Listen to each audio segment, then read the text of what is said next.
BRS Congress party నాయకులు 13వ ward అభివృద్ధిని విస్మరించారని 13వ ward నుండి పోటీ చేస్తున్న బీజేపీ అభ్యర్థి మారెళ్ల సేనాపతి అన్నారు. ఈ సందర్భంగా 13వ వార్డు బీజేపీ కౌన్సిలర్ అభ్యర్థి మారెళ్ల సేనాపతి ఇంటింటి ప్రచారం చేపట్టారు.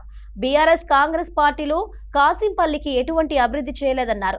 ప్రజలకు రోడ్లు డ్రైనేజ్లే కాదు ఉపాధి కల్పించాల్సిన అవసరం కూడా ఉందన్నారు. ఇప్పటి వరకు డబుల్ బెడ్రూమ్ ఇళ్లను పంచకుండా ఎన్నికల ప్రచారంలోకి వస్తున్న కాంగ్రెస్ నాయకుడిని ప్రశ్నించాలన్నారు. మాటలతో మభ్యపెట్టే ప్రయత్నం చేస్తున్నారన్నారు. ఇప్పటికైనా ప్రజలు ఆలోచన చేసి గెలిపించాలని కోరారు. మారెళ్ల సేనాపతి, నేను కాసింపల్లిలోని 13వ వార్డులో బీజేపీ బలపరిచిన అభ్యర్థిగా ఈరోజు పోటీ చేస్తూ ఉన్నాను. ఇప్పుడు మున్సిపల్ ఎన్నికల నగారం మోగడంతో 2 బూజువా పార్టీలు కాసింపల్లి గ్రామంలో పెద్ద గుంపులా వస్తున్నాయి.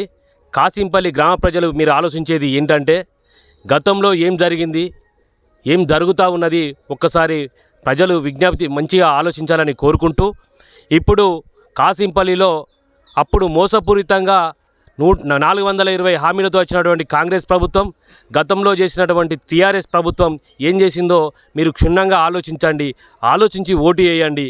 ఈరోజు మేము బీజేపీ పార్టీ తరఫున మేము కొన్ని విషయాలు అడగదలుచుకున్నాము. ఈ ప్రధానమైనటువంటి ఆ రోజు టీఆర్ఎస్ పార్టీని కానీ ఇప్పుడు నడుస్తున్నటువంటి కాంగ్రెస్ పార్టీని కానీ మేము అడగదలుచుకున్నాము. ఇంకా వృద్ధాప్య పింఛన్లు పెరిగిపోయినాయి.